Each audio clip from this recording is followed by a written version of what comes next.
দাদা, এখন আমাদের অন্য সব কথা বাদ দিয়ে আগে হিসেবটা করে ফেলা উচিত।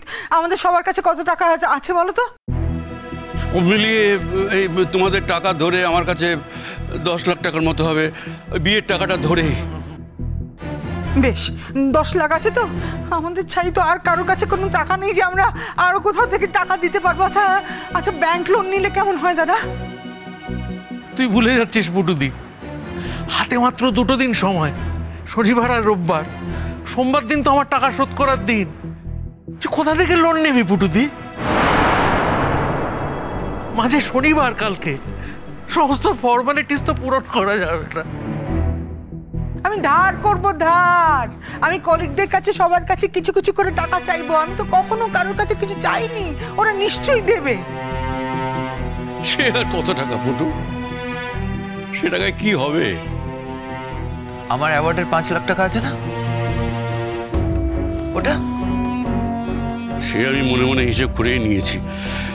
10 আর 5, 15। বাবা, আমিও কিছু ধার করে আনতে পারবো। বাবা বাবা, আপনি আমাদের সবার সব গয়না নিয়ে নিন। গয়না বিক্রি করতে হবে, বিক্রি করে তো কিছু টাকা পাবো। বলুন না মিষ্টি, খবরদার না। তুমি এবারই লক্ষ্মী, এবারই লক্ষ্মীরা কোনোদিন তাদের গয়না বেচে না, কখনো না। আমি না আমার বাপের বাড়ি থেকে 2-3 লাখ টাকা জোগাড় করে আনবো। ওইটুকু জোগাড় করতে আমি পারবো বর্দা। তাতে কি হবে ছোট বৌমা? 87 লক্ষ টাকা, একটু বিচার করো। বলছি আমি 1,10,000 মতো দিতে পারবো। মানে আমার বাবার অ্যাকাউন্টে যা আছে, আমার যা অ্যাকাউন্ট আছে, আমার যা ফিক্সড আছে, আমি সব ভেঙে দেবো। পটকা, তুমি প্লিজ চিন্তা করো না, আমি দিয়ে দেবো, 10 লাখ দিয়ে দেবো আমি। তুমি তোমার বাবাকে এই কথাগুলো বলো না রূপাঞ্জন, আমাকে আর অপমানের মধ্যে ফেলো না। পটকা, তুমি এভাবে কেন বলছো? তুমি আমার বাবাকে চেনো না। মানে এত বড় একটা বিপদ জানা সত্ত্বেও যদি আমি আমার বাবাকে না জানাই, তাহলে উনি খুব দুঃখ পাবেন, আঘাত পাবেন মনে। বলছিলাম যে আমাকে শ্বশুর বাড়ির থেকে যেসব গয়না দিয়েছে, আর তোমরা এই বাড়ির থেকে আমাকে যেসব গয়না দিয়েছো বিয়ের সময়, আমি সেই সব গয়না দিয়ে দিচ্ছি। তোমরা শুধু আমার পটকাকে বাঁচাও, যে করেই হোক আমার পটকাকে বাঁচাও। হ্যাঁ, সবই তো বুঝলাম। শোনো না, গয়না দিয়ে আমি আর কি করব? আমাদের সবার কাছে যা গয়না আছে সব গয়না তোমাকে আমি এনে দিচ্ছি। ওইগুলো বেঁচে তোমার ওই টাকাটা হবে না, বলো না হবে না ওই টাকাটা। 87 লক্ষ টাকা হবে না এটুকু আমি বলতে পারি। কি বা গয়না আছে তোমার? দিতে দিতে গয়না দিতে দিতে তো শেষ পর্যন্ত তলানিতে এসে ঠেকেছে। তাহলে বর্দা আর কিছু করার নেই? হ্যাঁ শোনো না, আমরা সবার কাছে একটু একটু করে টাকা না ধার চাইবো। তারপরে যখন আমরা আস্তে আস্তে করে সব টাকা ফিরিয়ে দেবো, তারপরে যদি তদন্ত করে টাকাটা পাওয়া যায় তখন না দেখা যাবে ক্ষণ। আমি যে বুঝতে পারছি, হয়তো তদন্ত করার জন্য থানা পুলিশ করতে হবে। পটকা যখন নেয়নি, তখন পটকা টাকাটা শোধ দিতে যাবে কেন? আর পটকা যদি টাকাটা দিয়েই দেয়, তাহলে তো তদন্ত করার কোনো মানেই হয় না। পুলিশ যদি পটকাকে অ্যারেস্ট করে?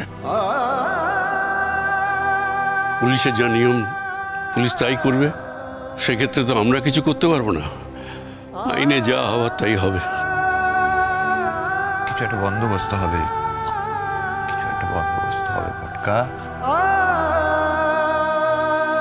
বাবা, আমি বলছি পটকাকে যদি একদিনের জন্য থানায় রাত কাটাতে হয়, তাহলে কিন্তু আমরা পটকাকে বাঁচাতে পারবো না বাবা। তার থেকে আমার মনে হয় সোমবার 10টার মধ্যে যে করেই হোক, যেমনভাবেই হোক, ওই টাকাটা আমাদের জোগাড় করার চেষ্টা করা উচিত।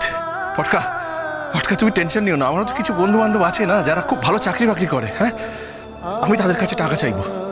তুমি ভেবো না, মানে আমরা সবাই মিলে চেষ্টা করবো, যেমনভাবেই পারি আমরা চেষ্টা করবো। তোমার 87 লক্ষ টাকা আমরা ঠিক জোগাড় করে দেবো। দেখো তুমি। বাবিন, এখন না আর সময় নষ্ট করে লাভ নেই। হ্যাঁ রিজু, শোন, আমি এখনই বেরোবো। আমি দেখি কোথা থেকে কি টাকা জোগাড় করা যায়। আর সময় নষ্ট করে লাভ নেই। হ্যাঁ, এত বড় একটা সর্বনাশ কেন হলো বলো তো আমাদের সংসারে? কেন হলো? শুধুমাত্র আমার জন্যে পুটুদি, শুধুমাত্র আমার জন্য তোদের সবাইকে অন্যের কাছে হাত পাততে হচ্ছে। ছি ছি ছি। আরে না না চুপ কর, এইসব কথা বলিস না ভাই। আর এই কথাটা বারবার বলছো কেন? শুধুমাত্র আমার জন্য? আমার জন্য? আমাদের অন্য কারো সমস্যা হলে হাত পাততে হতো না? তুমি তো চুরিটা করোনি, তাহলে? আমি তোমার ম্যানেজারের সঙ্গে কথাটা বলে একবার ব্যাপারটা বুঝি। উনি নিশ্চয়ই ভেতরে ভেতরে এতক্ষণে তদন্ত শুরু করে দিয়েছেন। উনি মরে গেলেও বিশ্বাস করবেন না যে তুমি এই কাজটা করেছো। হয়তো করেছেন দাদা, আমি জানি না। পটকা, পটকা, তোমার কারোর উপর সন্দেহ হয় না? কাকে সন্দেহ করবো বলতো রিজু? এতদিন ওখানে কাজ করছি, সবাই আমাকে খুব ভালোবাসে জানিস। একজন আছে পুততুণ্ডদা, ওনার সঙ্গে আমার কখনো মতে টতে মেলেনি। আরেকজন আছে প্রকাশ, প্রকাশও আমার উপর একটু রেগে থাকে জানিস। একদিন ওই কাউন্টারে এক মহিলা এসে ওই ফর্ম ফিল আপ করতে পারছিলেন না, প্রকাশ তার ফর্মটা ফিল আপ করে দিয়েছিল। তো তখন উনি প্রকাশকে ভালোবেসেই 100 টাকা দেন। তা আমি দেখে ফেলি বুঝলি, আমি গিয়ে বললাম যে এই 100 টাকা তো তুমি নেবে না। ভদ্রমহিলাকে বললাম যদি ওকে মিষ্টি খাওয়ানোর থাকে আপনি মিষ্টি এনে দিন, টাকা দেবেন না বলে টাকাটা ভদ্রমহিলাকে ফেরত। তাতেও আমার উপরে রেগে গেছিল একবার। তাই বলে এত বড় ক্ষতি আমার করবে, এটা আমি ভাবতেই পারি না। ভাবা যায় বল? তুই ভাবতে না পারলেও সে যে তোর ক্ষতি করবে না এই গ্যারেন্টি তো তুই দিতে পারিস না। হ্যাঁ, তুই কি সবার মনের মধ্যে ঢুকে আছিস ভাই? আমি একটা কথা বলছিলাম, আমি বলছি ফর দ্য টাইম বিং আমরা টাকাটা অ্যারেঞ্জ করে রাখি। এর মধ্যে ইন্টারনাল এনকোয়ারি হবে, যে সন্দেহভাজন তাকে যদি ধরা যায়, তার থেকে যদি টাকাটা উদ্ধার করা যায় তাহলে তো মিটে গেল। আদারওয়াইজ আমরা টাকাটা দিয়ে দেবো, তাহলে তো আশা করি। আর পুলিশ, আর পটকা শোনো, পুলিশ সবসময় এসেই যে তোমাকে গ্রেফতার করবে, অ্যারেস্ট করবে এরকম নয়, কথাবার্তা বলবে। আর শুধু তোমার একার সাথে বলবে না, সবার সাথে বলবে।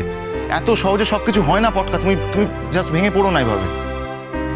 সত্যি তো, তুমি চাবিটা ফেলে এসছো মানে টাকাটা যে তুমি নিয়েছো তা তো না, তুমি ভুল করে চাবিটা ফেলে এসছো। ভুলে গেছিলাম।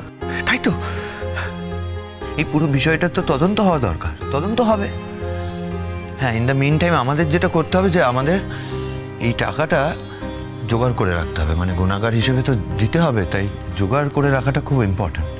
আমি তাহলে তোমার ম্যানেজারের সঙ্গে একটু কথা বলি। কিন্তু যেটাই তার আগেও যেটা সবচেয়ে বেশি জরুরি সেটাই করে নাও। কি বলো তো? শোনো, এখন এই বিয়েটার আর কোনো মানে নেই, সুতরাং এখনই ওনাদের জানিয়ে দাও, যত আগে ক্যান্সেল করতে পারবে। তো না ভাবি না, এটা কোনোদিন সম্ভব নয়, এটা করবি না। না, এটাই হতে হবে পটকা, তুমি বুঝতে পারছো না? তুমি আমার কথাটা শোনো, এখন আমাদের আনন্দে মেতে থাকার সময় নয়, একটা বিপদ হয়েছে তো, ক্রাইসিস হয়েছে। এখন বিয়েটা হলে তো অনেকগুলো টাকা খরচ হবে, বুঝতে পারছো তুমি? এখন সেই টাকাগুলো খরচ না করে এখন যদি আমরা হাতে রাখি, কারণ ইনভেস্টিগেশন হবে, পুলিশ আসবে, খোঁজ করবে, কিন্তু টাকাটা যে আমরা পেয়ে যাবো তার তো কোনো মানে নেই, কেউ গ্যারান্টি করতে পারছে না। তুমি আমার কথাটা শোনো, আমার কথাটা শোনো, এভাবে কাঁদে না পটকা, আমার কথাটা শোনো। আমি না ভালো যুক্তি দিচ্ছি, আমি বলছি এই সময় টাকাটা থাকলে আমরা বেঁচে গেলেও বেঁচে যেতে পারি।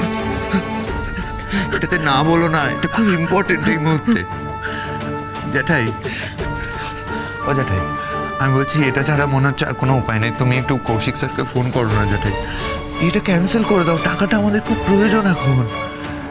তুমি ঠিক কথাই বলেছো, আমি একদম উপযুক্ত কথা বলেছো।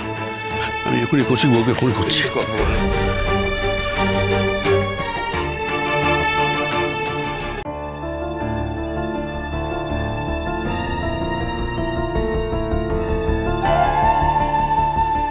হ্যালো, হ্যাঁ দাদা বলুন।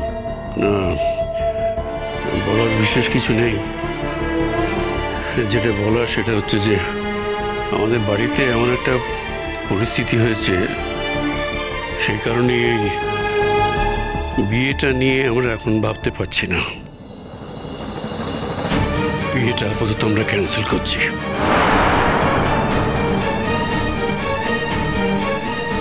যদি আমরা এই পরিস্থিতি থেকে উদ্ধার পাই তাহলে আবার বিয়েটা নিয়ে আমরা ভাববো। কথা বলার মতো অবস্থায় এখন আমি নেই, ফোনটা রাখছি। কেন দাদা, কি হয়েছে আমাকে বলুন না। মানে এমন কি পরিস্থিতি হলো যার জন্য বিয়েটা ক্যান্সেল করতে হচ্ছে? সৌজন্য কি কোনো আপত্তি জানিয়েছে? না না, কেউ আপত্তি করেনি, তবে বিয়েটা নিয়ে আমরা এখন আর ভাবছি না। আমাকে মার্জনা করবেন কৌশিক বাবু, রাখছি।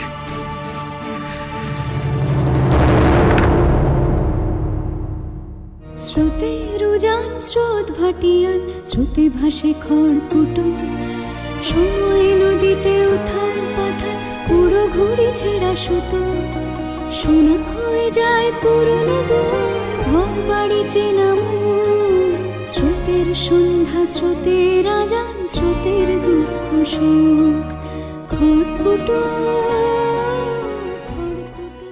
আসতে পারি? আমি অনুমান করেছিলাম যে আপনি আসবেন। কি অসুবিধা হয়েছে দয়া করে যদি আমাকেও একটু জানাতেন।